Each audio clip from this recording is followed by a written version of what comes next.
Competent, trained, and qualified interpreters and translators will tell you that being bilingual does not make you an effective interpreter or translator. This is something that many schools in the state of North Carolina do not seem to have realized. And this is frustrating because many schools in the state of North Carolina don't have access to a trained interpreter or translator on their staff, so instead they ask bilingual teachers to interpret or translate whenever the need arises. And this is very frustrating because this oftentimes happens in the middle of the school day. Not only are teachers who are asked to translate or interpret not given extra pay or given any sort of tangible benefits for the services that they're providing for the school, they're also asked to step away from their classrooms.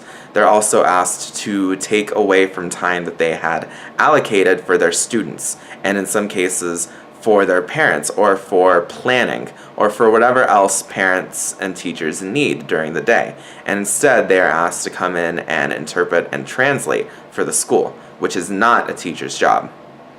This is very frustrating because not only does it take away from the teacher's day, it also takes away from the students' time with their teachers. It's something that needs to change. It's something that needs to be addressed. But the only way we're eventually going to begin to change it is if we acknowledge it. And I don't know of many places that are talking about this, but I am talking about it right now. And what I want to do is I want to connect with teachers all over North Carolina. I want to connect with you guys. I want to hear your stories. I want to hear how it is that your schools handle interpretation and translating. If you guys have qualified interpreters and translators on staff, even if it's only part-time, or if you guys have another form of dealing with it.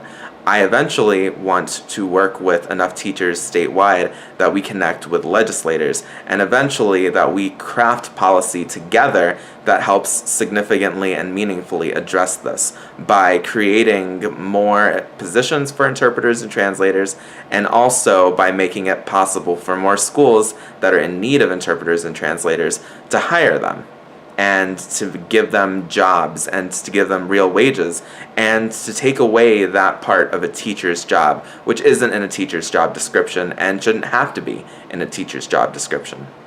I understand that there are mechanisms in place to provide interpretation services for some schools. I would absolutely love to hear about that. I would be thrilled to know more about this and to write about this and to share this information with other schools.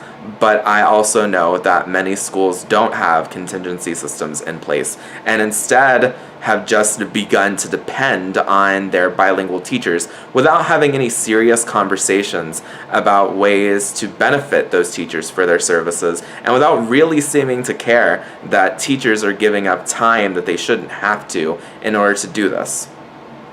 I would love to know your insights and your opinions, and I hope that you have a wonderful night and the rest of your week.